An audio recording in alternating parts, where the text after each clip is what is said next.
Hai guys, balik lagi dengan kita semua catatan si jomblo. Setelah 2 bulan nih kita hiatus, kita kembali lagi akan menyajikan kamu topik-topik yang fresh membahana seputaran dari kisah-kisah romantis dan juga perjombloan. Nah, kali ini ada aku moderator Tria yang di sini, and then ada gua Abesi Membahana juga. Cetar Membahana, coy. Oke. Ya, kita minus 1 moderator nih hari ini soalnya lagi berhalangan hadir. Tapi kita punya bintang tamu yang sangat-sangat relate sekali dengan topik hari ini. Mau tahu apa? Topiknya itu adalah tentang logika dan perasaan, guys. Kalian tahu kan kalau kalian lagi jatuh cinta itu adalah cinta tuh buta gitu. Makanya kali ini tuh kita butuh sudut pandang dari orang-orang psikologis biar kita di-fresh-kan lagi nih otak kita ya, Bo. Nggak terlalu baper-baperan. Dan sebelum itu kita mengenalin dulu nih bintang tamunya. Hai Sis, perkenalkan dirimu Sis. Halo semuanya, selamat pagi, selamat siang, selamat sore, selamat malam semuanya. Perkenalkan saya dengan Catherine, saya sebagai lulusan dari psikologi. Nah, semoga pembicaraan kita ini nanti bisa bermanfaat ya buat semuanya. Mantap nih. Supaya yang dari baper-baper tambah baper ya, guys. Semoga nggak kayak lu, Be. Biasa udah baper jadi lapar ya kan? Kalau gua baper jadi lapar. Akhirnya gue juga tuh. Akhirnya lemper gua, jadi lemper badan gua. Iya. Oke. Lanjut kembali ke jomblo, ayo. Nah, sebetulnya yang mau dibahas dari logika dan perasaan tuh seperti apa sih? Kapan kita lebih tepatnya menggunakan logika kita dan kapan kita lebih tepatnya menggunakan perasaan kita? Karena kadang gue sebagai cewek tuh jujur nggak tahu kapan. Kayak ngasal aja, apalagi perempuan mainnya perasaan mulu kayaknya. Bener. Terus kalau cowok kan memang basicnya logika terus ya. Kita kan memang lebih dominannya ke logika ya. Tapi kita sekali pakai perasaan ya bapernya bucin gitu. Budak micin. Oh bukan. Salah. Budak cinta maksudnya. Budak cinta. Jadi ya memang kita juga mungkin akan membahas soal gimana cara mengontrolnya ya kan. Terus juga apakah efek dari masing-masing itu gimana sih? Jadi apakah kita kalau pakai perasaan semua gimana? Kalau pakai logika semua gimana? Terus masing-masing kayak nanti kita akan bahas soal mungkin kelebihan kekurangannya, pro dan kontranya seperti apa sih gitu. Jadi mungkin kita langsung ke TKP aja gimana? Oke, mungkin kita langsung pembahasan aja ya. Apa nih? Dan studi kasus gitu dong, berat banget nih kayak ada pembunuhan ceritanya nih. Sampai ada crossing line gini nih. Enggak lah, oke. Jadi kalau menurut Catherine sendiri, kira-kira boleh dari sudut pandang lu gitu, apakah benar stereotip dari cewek selalu menggunakan perasaan, cowok selalu menggunakan logika itu apakah benar? Oke, jadi kalau menurut gue ya, sebenarnya kita ini banyak berhadapan dengan stigma. Jadi kita ini kan di budaya timur yang menganggap bahwa perempuan itu tidak lebih unggul daripada laki-laki. Misalnya aja nih, kalau kita kencan nih, perempuan sama laki-laki kan seringkali budaya menganggap bahwa laki-laki tuh harus bayar semua loh, mulai dari jemput, dia harus keluarin uang buat bensin, terus ketika dia makan dia harus bayar, ketika beli oleh-oleh laki-laki harus bayar sampai dia pulang. Nah, tanpa sadar itu ngebuat perempuan tuh menjadi makhluk yang lemah. Nah, tapi sebenarnya kalau menurut gue itu hal itulah yang membuat manusia itu yang membuat cewek itu lebih banyak menggunakan perasaan. Itu memang benar sih, karena seringkali kan perempuan itu ya dia berharap lelaki yang mengerti. Sehingga kan perempuan itu lebih banyak memberikan tanda. Sedangkan kalau cowok itu dia biasanya diharapkan untuk lebih menjadi pemimpin. Laki-laki itu diharapkan untuk menjadi seorang contoh. Nah, sehingga laki-laki itu cenderung dianggap untuk lebih banyak menggunakan logika. Seperti itu dari budaya memang seperti itu. Tapi memang itu kembali lagi ke orangnya sih, karena memang ketika seorang anak perempuan dia dibesarkan mungkin dengan kondisi yang cukup berat, misalnya dia anak perempuan, dia adalah anak pertama dan adik-adiknya adalah adiknya banyak, lalu dia tidak punya figur ayah, otomatis dia akan cenderung lebih banyak menggunakan logika, karena dia sudah terbiasa untuk menggunakan sesuatunya harus dengan logis. Jadi tergantung dengan individu itu juga sih. Oh gitu. Berarti kalau misalnya gampangnya cewek kalau misalnya yang logika Nah, kameranya mati. Kamera lo mati, Be. Nah. Sorry. Ada gangguan teknis sedikit. Jadi kalau cewek itu berarti betul ya, sebagian besar itu menggunakan perasaan itu kayak bukan mitos dong ya berarti ya. Memang itu adalah secara umum seperti itu, betul kan ya? Nah, cuman kalau gitu, apakah berarti cewek itu nggak pakai logika, like literally nggak ada atau gimana sih? Sebaiknya cowok juga sama. Enggak juga sih, tergantung orangnya nggak sih? Ya, betul. Tapi memang ya kalau secara biologis kan juga wanita itu kan ada satu fase di mana dia akan secara hormon dia tidak stabil, yaitu pada saat PMS kan. Bener nggak Katri ya? Ketika PMS kan ngerasa aduh emosi jadi kacau nih. Sedangkan laki-laki itu dia nggak mengalami masa PMS. Nah, jadi mungkin dari faktor tubuh aja itu udah mendukung wanita menggunakan banyak perasaan karena hormonnya tuh suka nggak stabil, khususnya pada saat PMS. Oh, berarti kalau pada saat PMS literally kayak 100% menggunakan perasaan dong, betul ya? Karena emosi nggak stabil, karena hormonnya nggak stabil. Kecenderungannya Ya, seperti itu. Boleh dicatat, guys. Boleh dicatat. Oke. Yang tadinya emang judes jadi tambah judes ya, Bo. Yang tadinya pemarah tambah pemarah aja gitu. Oh gitu. Bukannya jadi kebalikan gitu. Dari judes tiba-tiba kok jadi baik banget gitu lebih ya. Parah. Kan ada istilah senggol bacok, Bo. Buset, ngeri juga ya. Iya, merasa dibegal gue rasanya. Iya. Kalau misalkan nabrak tembok yang minta maaf kan. Oh iya, oke. Gitu. Menarik. Tapi kalau gue sebagai cowok kenapa ya? Gue merasa kayak kadang suka, gue juga lihat ada yang cowok pakai perasaan, jadinya ya bucin gitu. Bukan kayak gimana ya? Kalau cewek kan kalau pakai logika namanya apa? Kalau cowok terlalu banyak pakai perasaan namanya bucin kan? Kalau cewek apa? Apa tuh, Kat? Ada nggak? Cewek kalau menggunakan banyak logika. Iya. Yeah. Lebih cenderung ke tomboy kah? Dia akan jadi tomboy, dia akan kelihatannya.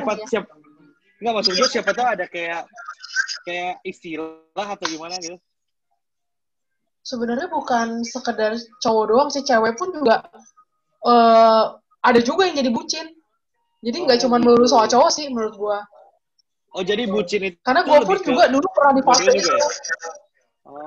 Iya, tergantung aja. Karena gue juga dulu pernah di fase itu sih, kayak kita tuh cinta sama orang jadi kayak nggak logis gitu. Karena kan perasaan gitu, dan itu gue rasa wajar deh, semua orang juga pernah. Jangan lu juga, mungkin Katria juga pernah ya Kak, jadi bucin Kak? Pernah nggak Kak?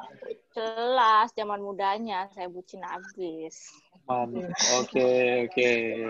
Jadi memang generasi micin itu benar-benar ada ya? Oke. Cowok juga sebenarnya dia akan, kalau yang aku tangkap nih ya, cowok kalau dia udah bucin berarti tandanya dia benar-benar cinta dan sayang sama tuh perempuan.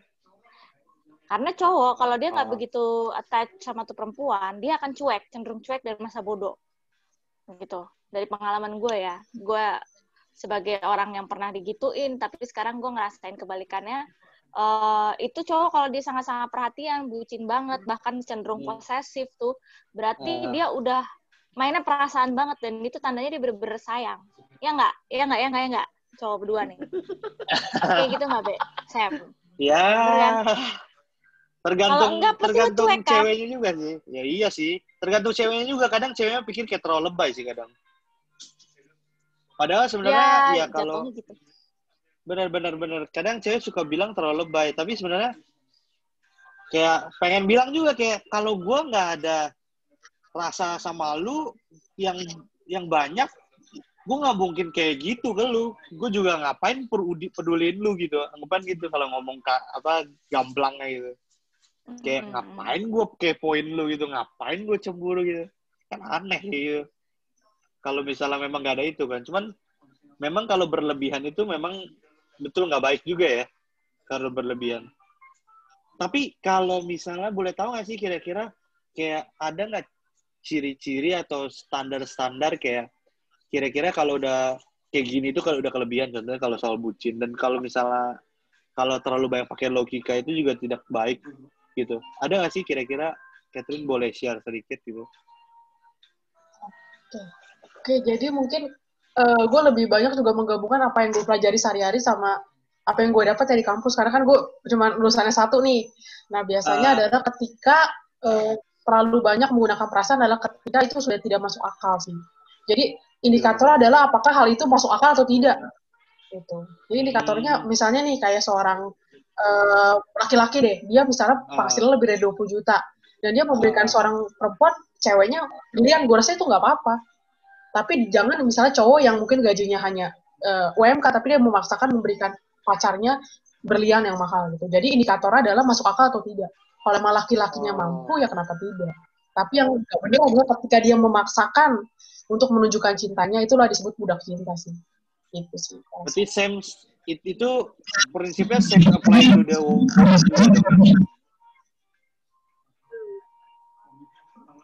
Ya, berarti kalau ya. memang kalau memang yang di luar logika berarti ya, sorry. Iya, tidak masuk akal. Jadi maksudnya ketika dia udah nggak masuk akal, menghalalkan segala cara untuk menyenangkan pasangannya, walaupun itu sebenarnya nggak bisa atau belum mampu dilakukan. I see, oke. Nah kalau untuk sebaliknya, kalau terlalu logis banget itu, kira-kira mungkin ada nggak sih? Atau memang baik logis itu? Memang menggunakan logis itu baik? Terlalu mungkin gini ya, kalau terlalu logis itu adalah indikasinya kelemahannya pasti dia akan menjadi kurang empati. Karena dia menganggap bahwa ya hanya kepentingan dia doang atau untung dan ruginya aja sih. Sedangkan kan dalam hidup ini kita juga perlu empati, kita juga perlu mengerti perasaan orang lain, sehingga menurut gua takarannya harus pas sih, tergantung dalam konteksnya. Oh, tetap harus pas ya, nggak boleh terlalu berlebihan juga di logika ya. Tapi bukan nggak boleh ada yang menang, nggak boleh ada yang kalah. Jadi tergantung. Tapi bukan kalau menurut gue logika itu baik ya. Contohnya dia udah tahu dia kayak nggak mau. Contohnya. Terus udah gitu lu masih kayak cariin dia gitu. Itu bukannya kayak jadinya kayak itu nggak sih kayak nggak masuk akal gitu. Jadi bukannya terlalu berlebihan. Nggak juga. Sebenarnya kalau menurut contoh gini, jadi kayak ada orang yang naksir sama kita ya, tapi kita enggak. Nah menurut gue sih ketika yang namanya itu sama antara logika dan perasaan adalah ketika kita bisa mengerti perasaan dia sih. Maksudnya kita bisa mengerti perasaan orang lain yang mungkin udah naksir berat nih sama kita. Jadi kita meresponnya atau memberi tandanya itu nggak menyakitkan. Kalau pakai logika ya gue nggak suka malu bodo amat gitu. Sedangkan itu kan menyakiti hati orang lain. Tapi ketika kalau perasaan itu dimengerti, kita ngerti ini dia sayang sama kita pasti bicara dengan lebih lembut, dengan lebih baik gitu. Dan lebih bisa dimengerti. Caranya jadi nolak halus gitu ya. Nolak halus dong berarti ya? Ya, betul. Tapi kadang kayaknya truth itu memang selalu sakit nggak sih? Kejujuran itu selalu sakit ya nggak sih? Ya gitu, tapi daripada manis-manis, tapi dibohongin gimana, Bo? Bener, daripada manis-manis terus nanti kita kayak gak enakan lama-lama terus akhirnya dibilang PHP, ya? Iya, betul. Iya nggak sih? Cuman nggak tahu sih, tapi kayak menurut gue, jadi sebenarnya menurut lu orang, nggak tahu sih, menurut gue kayaknya cowok tetap harus stay sama logikanya nggak sih? Terus cewek juga mungkin kalau iya bener enggak juga sih kalau misalkan dia terlalu stay sama logikanya kadang kan cowok itu akan balik ke sifat habitnya kan cowok tuh cenderung lebih egois daripada perempuan gitu. Kalau dia terlalu mikirin logikanya dia akan mikirnya egois jadinya gitu. Jadi harus adanya kadarnya juga harus stabil juga. Ini menurut pengalaman gue pribadi kalau misalkan cowok terlalu mikir logis, karena gue belajar dari pengalaman gue ya, itu dia kan cenderung egois dan memandang segala sesuatu tuh dari kacamata dia gitu loh. Ya kalau cewek mungkin ya sama, mungkin kayak 11-12 sama empati gitu. Jatuhnya jadi kayak empatinya tuh jadi kayak kurang gitu loh. I see. Oke. Cuman berarti pada dasarnya itu berarti jangan berlebihan di semuanya ya, betul nggak? Betul sekali. Betul. Okay. Itu aja. Makanya muncul namanya nggak peka dong ya. Ya gitu deh. Tahu aja lo kode itu. Tapi kadang juga sebenarnya Tapi sabar dulu. Tapi sebenarnya kadang kodenya itu udah kayak Sherlock Holmes harus kerjain, bener nggak? Nah, Bukan itu yang dia. kayak, Kadang bukan kayak standar-standar ya. perempuan tuh selalu ngasih kode, dipikir lakinya nih dukun kali apa, tukang nujum kali, ngerti gitu, bisa baca kan gitu. Secara cowok emang logika, jadi kalau bisa tuh emang kasih kode tuh sejelas-jelasnya, jika gak usah main puzzle-puzzle, dan cowok pinternya cuma main game, tapi kalau puzzle kehidupan kagak pinter. Cowok pinternya main game. Gue merasa viewer kita hebat loh, Katria. Tapi viewer kita jago loh, B. Gara-gara tonton ini Kamus Besar Wanita jadi pada paham. Oh iya benar juga, benar. Kita berusaha menjelaskan kode-kode tersembunyinya ya. Iya. Gue merasa kayak lagi main escape room sih, benar. Iya. Lagi menyelesaikan kode-kode puzzle yang ada nih, benar-benar mantap banget, benar. Mungkin saya ada ini, kenapa? Sorry. Oke, Abe sama Katria sama Sam ya. Jadi tadi kan ada bilang ya kalau misalnya ada muncul istilah nggak peka. Nah ini hanya sekedar berbagi informasi aja ya.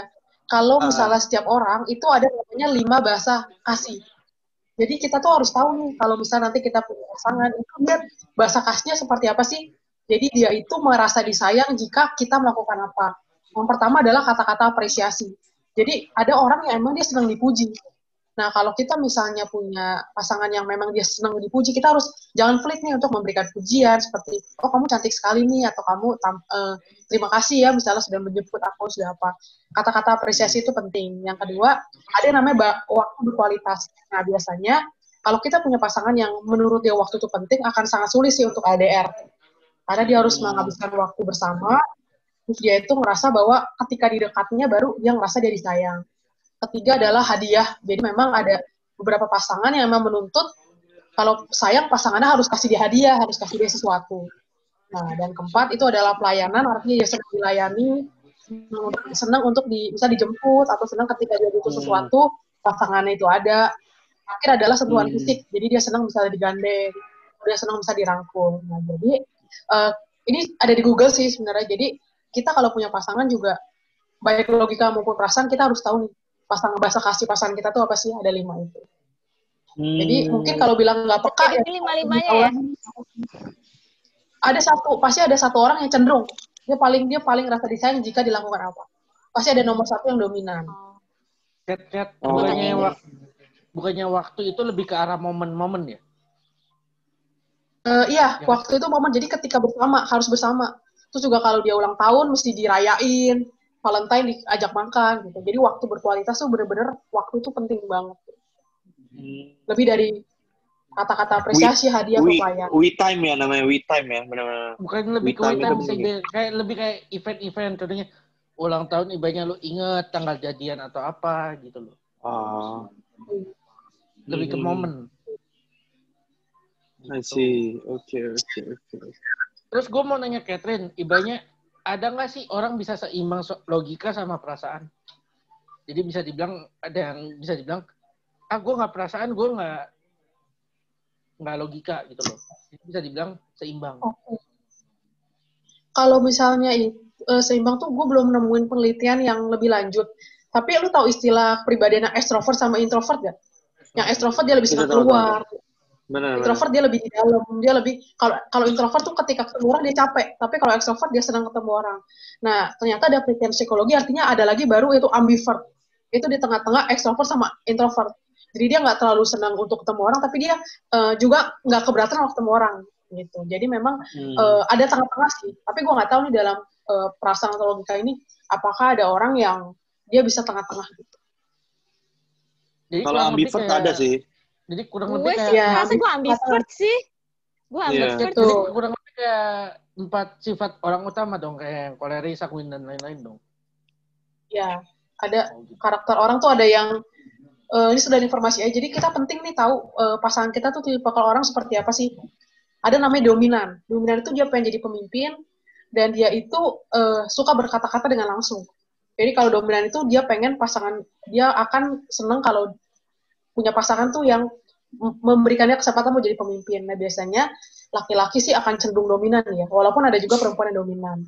Terus ada yang I itu influence, artinya pasangan kita tuh mungkin orangnya seneng banget buat ngobrol sama orang, ketemu sama orang. Pokoknya dia seperti, kalau di binatang itu, seperti karakter seperti binatang monyet gitu. Jadi dia ketika keluar, dia harus ketemu orang gitu. Energi dia dari ketemu orang. Atau dia yang compliance. Kalau compliance itu dia adalah orang sangat teliti, sangat teratur, dia menyukai segala sesuatu yang rapi. Dan dia akan marah kalau sesuatu itu berantakan. Itu adalah orang compliance. Atau yang S, dia adalah orang steady, dia adalah tipe yang ikut aja sih. Nah, biasanya kalau pasangan kita dominan, akan cocok dengan orang yang steady, dengan yang mengikut aja sih.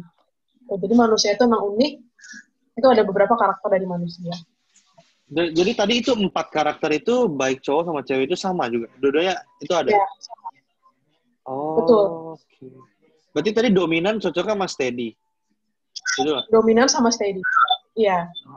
Terus kalau yang lainnya, 2 lagi, itu S sama I? Nah, kalau yang influence itu dia adalah orang yang senang keluar kan. Nah, itu juga sebenarnya cocok juga sama steady.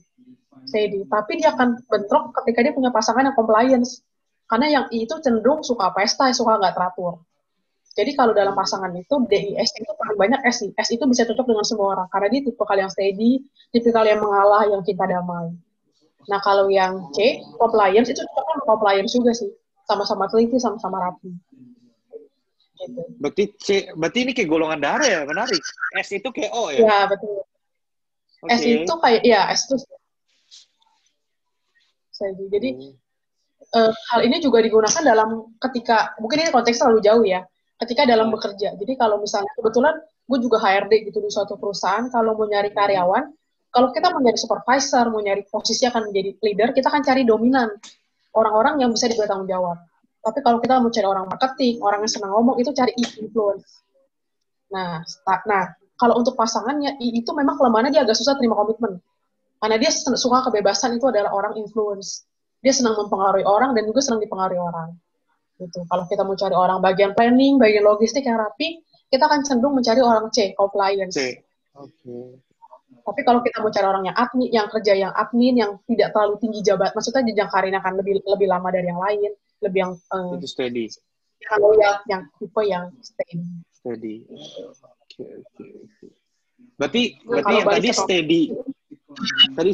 Steady itu berarti soalnya menarik soal apa human behavior ya.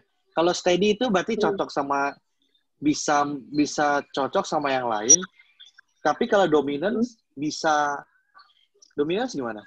Gue lagi soalnya kan kalau misalnya golongan darah kan kalau O bisa bisa memberi ke semua orang. Tapi kalau gue lupa A ya. A itu bisa menerima dari semua orang ya? Atau B? Enggak, A sama B nggak bisa. Yang bisa semua. Yang bisa nerima siapa ya? Gue lupa. Yang bisa nerima dari semua. Hah? Kayaknya ada deh. Nggak ada. Oh iya. Seinget gue kayaknya ada yang bisa nerima dari semua, tapi dia nggak kasihnya itu cuma sama sesama doang. Apa gue salah ingat? Mungkin. Oke. Nggak ada, B. Oke, skip. Sorry. Tadi trivia aja. Soalnya seinget gue kayaknya ada deh. Cuman ya udah, mungkin gue lupa. Oke, berarti tadi steady itu benar-benar paling ini ya, paling bisa mengalirnya soalnya dia ya, lebih ke mengalirnya ke semuanya ya. Dan dia berarti cinta damai, jadi intinya sehingga dia akan mengalah seperti itu. Kayak pragmatis lah intinya, betul ya? Iya. Pragmatis, betul. Oke. Dominan, berarti kalau dominasi, nggak boleh ketemu dominasi, itu dua-duanya saling mendominasi, bener nggak? Sebaiknya sih, tapi gini, manusia itu nggak ada, gue percaya dia nggak akan murni. Misalnya dia nggak akan D murni, dia nggak mungkin I murni, pasti dia ada D-nya, ada I-nya, ada S-nya, ada C-nya. Jadi bisa aja ternyata dia dominan, tapi dia juga influence. Jadi dia mungkin walaupun dia keras, tapi dia senang ngobrol gitu. Jadi karakter itu memang, manusia itu adalah makhluk yang dinamis. Jadi manusia itu bisa berbagai macam karakter gitu. Jadi bisa aja D-nya dominan, D-nya paling tinggi, tapi dia juga punya nilai I di yang kedua. Gitu. Jadi itu kan saling berpengaruh sih. Jadi jarang yang dominan murni. Kalau dominan murni itu agak sulit sih. Itu kayaknya bisa orang nggak punya teman.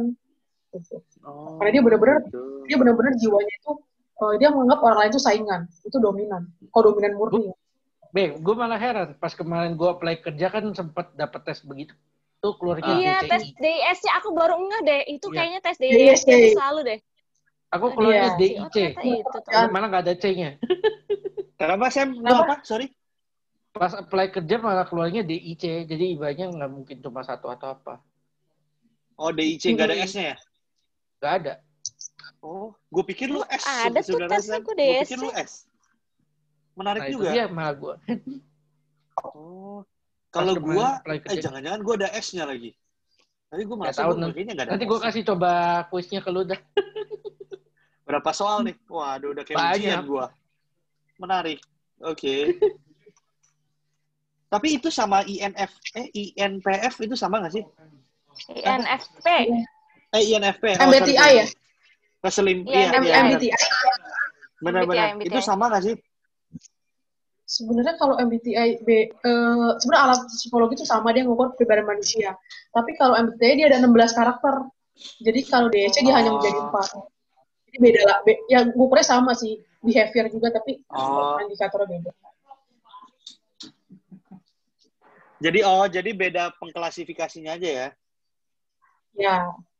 Oh, sih. Oke. Jadi berarti 16 personalities itu lebih detail banget dong berarti ya? Lebih mengerucut. Sampai 16, dibagi sampai 16 ya? Iya, dia bagi sampai 16. Oh, sih. Wah, menarik. Cuman kita pembahasan udah lumayan jauh ya larinya ya. Dari logik sama perasaan, tiba-tiba kita sampai personalities. Gak apa-apa, menarik. Soalnya saling berhubungan juga sih soalnya. Kan tadi bahas soal kenapa bisa salah satu condongnya ke perasaan, salah satu condongnya ke logik. Betul ya? Itu gue juga pasti yakin kayak kenapa seseorang lebih condong ke logika, kenapa seseorang lebih condong ke perasaan, bener gak? Tapi kalau misalnya soal balance ya, gimana sih cara kita mengatur kebalancean itu? Maksudnya jangan terlalu ke logika semua, jangan terlalu ke perasaan semua gitu. Cara kayak menjaga standarnya itu gimana sih? Kira-kira bisa ada tips dan trik gitu, atau lu mungkin ada gimana sebaiknya, mungkin saran ke cowok itu seperti apa, atau saran ke cewek itu seperti apa? Oke, jadi sebenarnya adalah kita mau pakai result. Jadi kalau misalnya kita ada masalah, kita mau tahu nih tujuan akhirnya seperti apa. Nah, dari tujuan akhirnya itu kita baru tahu nih kapan kita harus pakai logika, kapan kita harus pakai perasaan. Mungkin contoh case-nya deh, kalau misalnya kita milih jurusan kuliah. Nah, mungkin secara perasaan kita tuh suka banget nih sama namanya piano misalnya. Tapi kita tahu, misalnya orang tua kita berharap kita menjadi seorang dokter. Dan secara skill kita juga mampu. Kalau menurut gue akan tetap ngambil, menurut gue alangkah baiknya kalau memang kita skillnya mampu, finansial mampu, ya kita mungkin bisa ambil jadi dokter sambil kita bisa kursus piano lagi sih. Jadi menurut gue kita harus tahu tujuan akhirnya. Tujuan akhir adalah kita pengen bahagia dong. Kan gak mungkin kita bahagia tapi orang tua kita gak bahagia. Jadi kita harus tujuan akhirnya tuh apa? Kuliah, harus mampu ya dong. Harus, jangan sampai kita mengambil yang kita suka tapi tahu kita gak jelas sih jadi apa. Ini tetap dijalani sambil 1 minggu kan bisa kursus atau apa. Jadi tentukan dulu tujuan akhirnya tuh apa. Berarti lebih ke lihat dampak akhirnya dong, betul nggak ya? Tujuannya tuh apa? Terus udah gitu, kuliah tuh tujuan apa sih? Terus melihat sebelum pas kita mau ngambil pas kita pertimbangan ambil keputusan, kita juga lihat kalau kita ambil keputusan ini, ya jadinya akan gimana? Keputusan itu ya akhirnya jadi gimana, betul nggak? Betul. Oke. Tapi Satria ada yang mau ditambahkan? Enggak sih, kayaknya itu sangat-sangat cukup ya. Bingung gue. Cuman memang agak berat sih pembahasan ini, soalnya kayak banget. Tipikal yang logika sama perasaan itu kayak gimana ya? Terlalu banyak perasaan jadi bucin, kalau terlalu logika ya jadinya sistem kayak tabur tuai nggak sih? Lo berbuat A ya gue balas B. Kalau lo nggak berbuat A ya gue nggak ngapa-ngapain gitu. Bener nggak sih kayak gitu? Jadi Iya, kayak benar sih. lebih Kalau kayak konsepnya lu jual take gue and beli give, lah kayak gitu. iya, Iya, take and give benar-benar. gitu. Ya kalau konsep dalam Benar-benar. hubungan memang seharusnya kayak gitu nggak sih? Nah itu dia.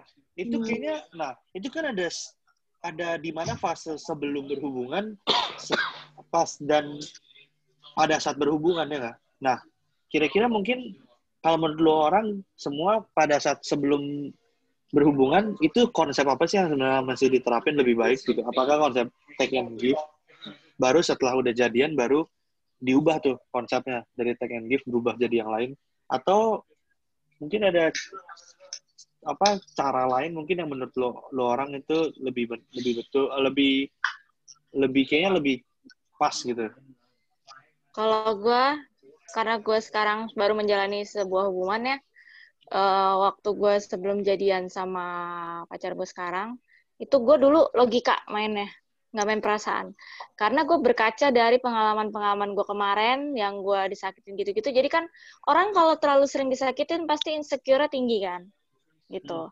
Dan insecure-nya tinggi, dia sebetulnya udah nggak main perasaan lagi gitu. Dia mainnya logika gitu, kayak yang gue mikirnya kayak lu nih ntar kayak gini lagi, ya udah gitu loh, kayak terserah dia mau pergi, ya udah mau sama gue mau syukur, nggak mau ya udah gitu.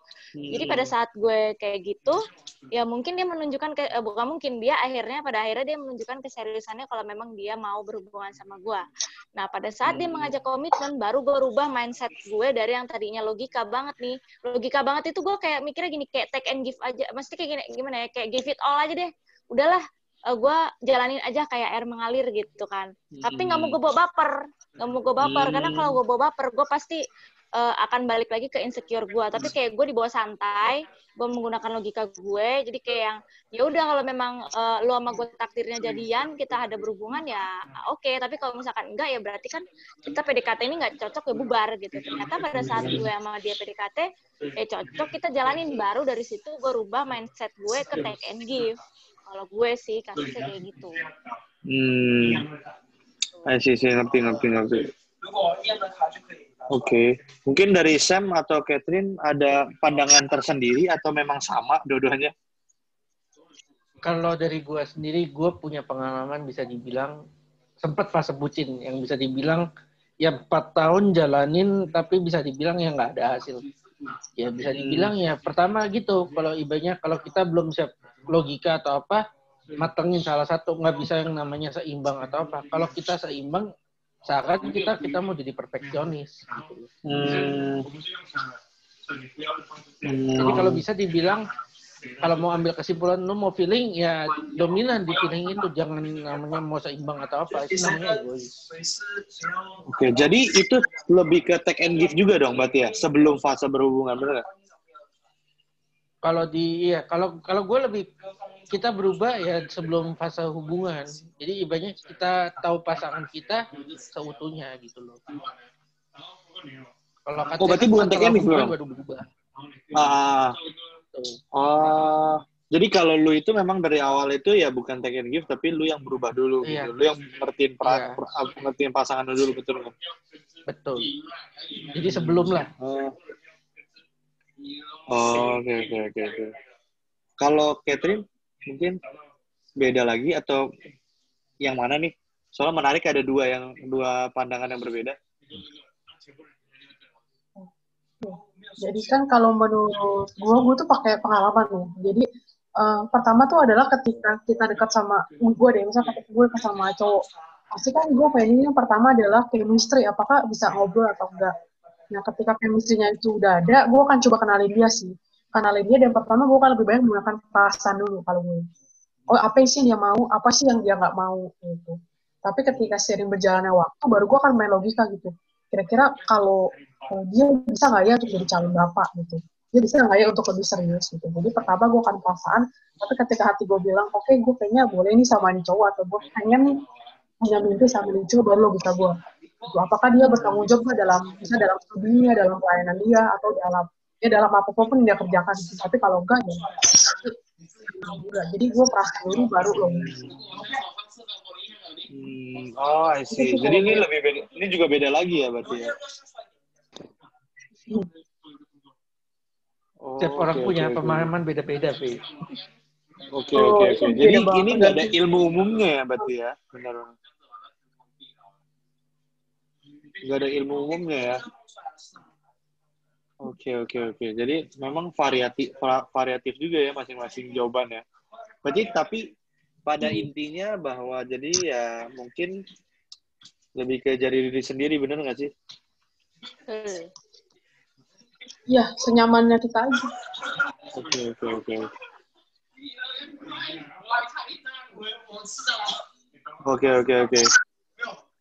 Jadi dari kesimpulannya gimana nih Bapak Adi? Jadi mungkin kesimpulannya berarti ya kita jadi diri sendiri itu memang yang paling bagus. Terus udah gitu ya apa namanya